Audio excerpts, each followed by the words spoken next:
Welcome to week 6, everyone. I am really delighted with the conversation that we've had this past week with one another. I especially appreciate the growing sensibility, I think, evident in the responses, sensibility of following the sort of rhetorical thrust of Paul's argument, and maybe realizing that sometimes this is just very difficult. As several of you emphasized in your responses, Paul doesn't always finish the sentences that he starts.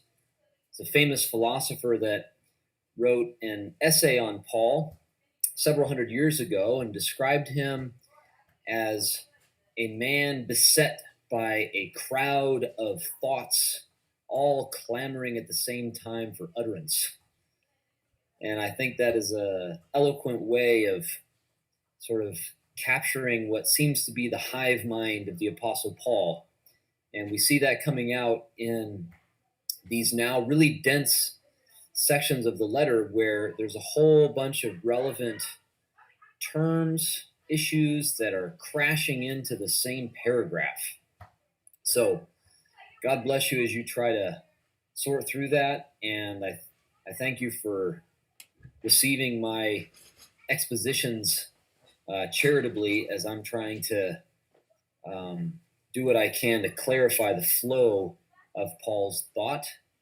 And I hope to call us back again and again to the bodily currency of what Paul is saying, so that we don't allow the meaning of this language to drift to some supposedly separate theoretical space, but to interpret it as commentary on the bodily dynamics of our life in virtue of the history that our bodies have inherited and that we are together, as well as the future, the hope that our bodily life already anticipates today. That, I think, is the kind of nexus in which we want to interpret a letter like Romans, which has so often been rendered, I think, kind of sterile, perhaps, or overly academic by the way that its meaning has been consigned to some separate realm of theory about God, as opposed to being Paul's way of telling the story of who we are and how we live and what God has enabled in our life through Christ by the Spirit. Couple things that I want to highlight from this past week's discussions specifically. The first one is keeping in mind that what Paul has said about the law, specifically in 5:12 to 21, is addressed to people for whom he has specific concerns, people that manifest a certain tendency. And it's in response to that tendency, perhaps to exaggerate the power of the law or to boast in having the law, that Paul talks about the inability of the law to enact justice on its own, and in fact, the ability instead of the law to witness to the power of sin and therefore to the mercy of God, but consequently not to be a basis for boasting. Now, if you sort of stood back and without a lot of care simply construed what Paul says here as his general statement about the law, then you could come away with a very negative impression about the law that I think is not really true to Paul's teaching in the rest of this letter or in other letters, but is simply a kind of rushed generalization of what he says in this one place, and in a way that doesn't really pay attention to what his particular rhetorical purposes are there. So just remember that Paul does not, in fact, have a generally negative view of the law, but he is concerned that his readers, including us, learn how to use the law so that it can serve the embodiment of justice by the power of Jesus, as opposed to using the law in a way that aggravates our plight or further estranges us from one another by functioning as a basis of self-righteous judgment. So that's the first kind of I'm worried about comment your I wanted to surfboard make in response to over this there past week's discussions. And the other because one is, I Jackson and think, June break just things. to acknowledge an oversight of mine in the podcast exposition of this past week's segment, 512 to 623, especially 6:1 to 23, because Paul introduces, as he has with so many other big terms in Romans, the term of baptism without any background, without any kind of uh, commentary on its significance. He simply assumes that his audience knows what is involved in baptism and what its implications are. And so I didn't pause, I think, as I should have, to clarify that what Paul's use of baptism tells us, his presenting our dying and rising with Christ in terms of baptism, is that we participate in the power of Christ's death and resurrection in community. Baptism is a communal ritual.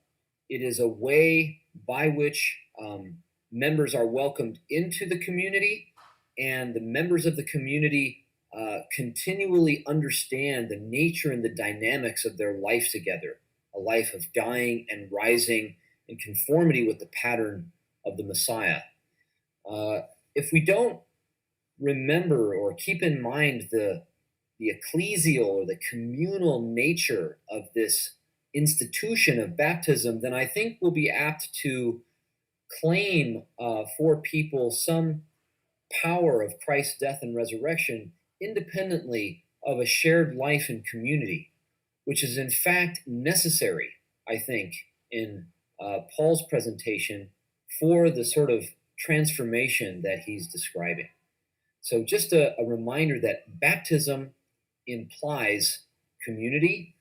It implies specifically church community, not as an ideal where the right thing always happens, but as the place where we gather in Jesus' name and learn to die and rise together. Because learning to die and to be raised is not something that we can, in fact, do alone. It's something that requires giving and receiving with others. Now, looking ahead this coming week, first of all, just to note that I am aware that you're facing a heavy week when it comes to the difficulty of the segment of Romans that we're studying together, um, and the work that you're required to do this week. So I've tried to alleviate the burden a little bit, you'll notice, in response form one, by telling you that you don't, in fact, have to interact with your commentaries this week, although I hope you'll at least dip into them at certain points.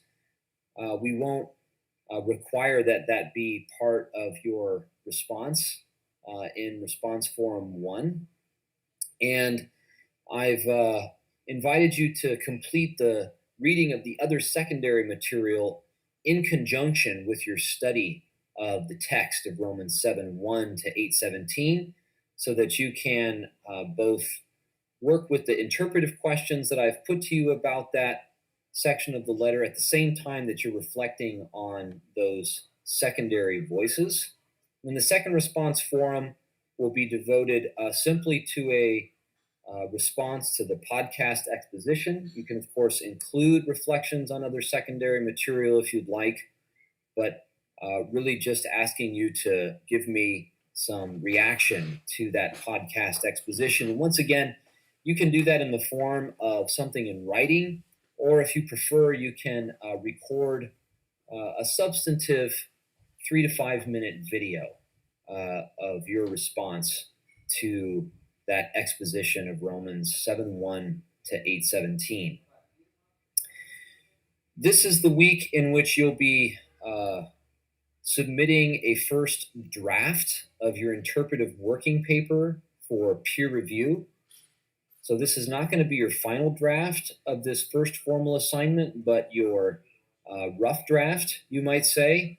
It needs to be a complete draft, however, so that your partner will have a complete paper to read, to review, and to give you suggestions about.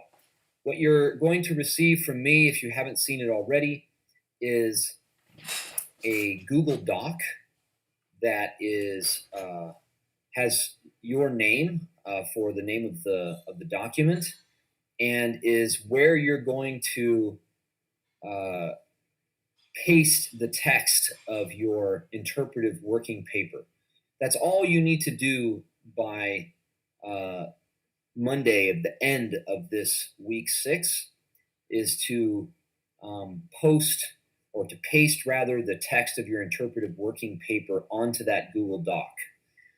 Then next week, you'll receive from me on Monday evening your partner assignment, and both your partner and yourself will have access to one another's Google Docs of your interpretive working papers, and then be able to complete the review according to the instructions that I'll give you for that review next week. So, just so you know, the only way that you need to submit your rough draft of your interpretive working paper this week is by pasting the text of your complete paper onto the Google Doc that I have shared with you for the interpretive working paper.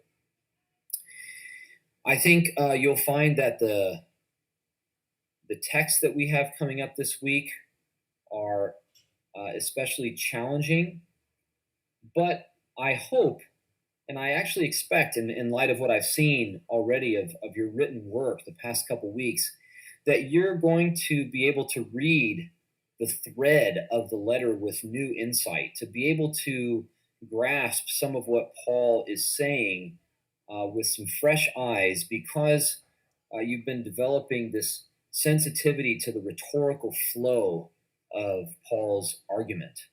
So I hope that you'll find the study not just to be difficult, but enlightening as you apply some of the skills that you've been developing in our class. The segment is, of course, just ripe for all kinds of theological and pastoral reflection, sort of teasing out of how this puts words to the life that we share together today. And of course, that will be welcome in what you contribute to our forum discussions. But as I've, I think, said in previous weeks, when we come across terms, categories that have been so typical of systematic theology in the Christian tradition, it's especially important for us to try to slow down our reading and to track with the way in which the thread of Paul's letter is using these terms, as opposed to simply bringing immediately on board a lot of the platitudes, sort of superficial or cliche ideas that these big terms often trigger in our minds. So do your best to try to discipline the mobilization of those big theological terms in your mind by attending to the way that Paul is using them and actually developing their meaning in the course of this argument. The movement from 7:1 to 8:17, I think, is a kind of singular movement, a movement from death to life. Life not as an escape from death, but life as a certain way of dying. Life not as a way of putting the law aside, but in fact fulfilling the law's purpose. And doing this in a way that is as scandalous and counterintuitive as the crucifixion of the final king of Israel. That is at the heart of Paul's gospel. It's at the heart of our own hope. And as we'll see, it's at the heart of the possibility for a rich hospitality and shared life in God's kingdom as the community of the baptized participating in Christ's death and resurrection. Looking forward to your responses, and I'm grateful for the hard work that has been so evident from you as a class these past weeks. So God bless you in your study this week.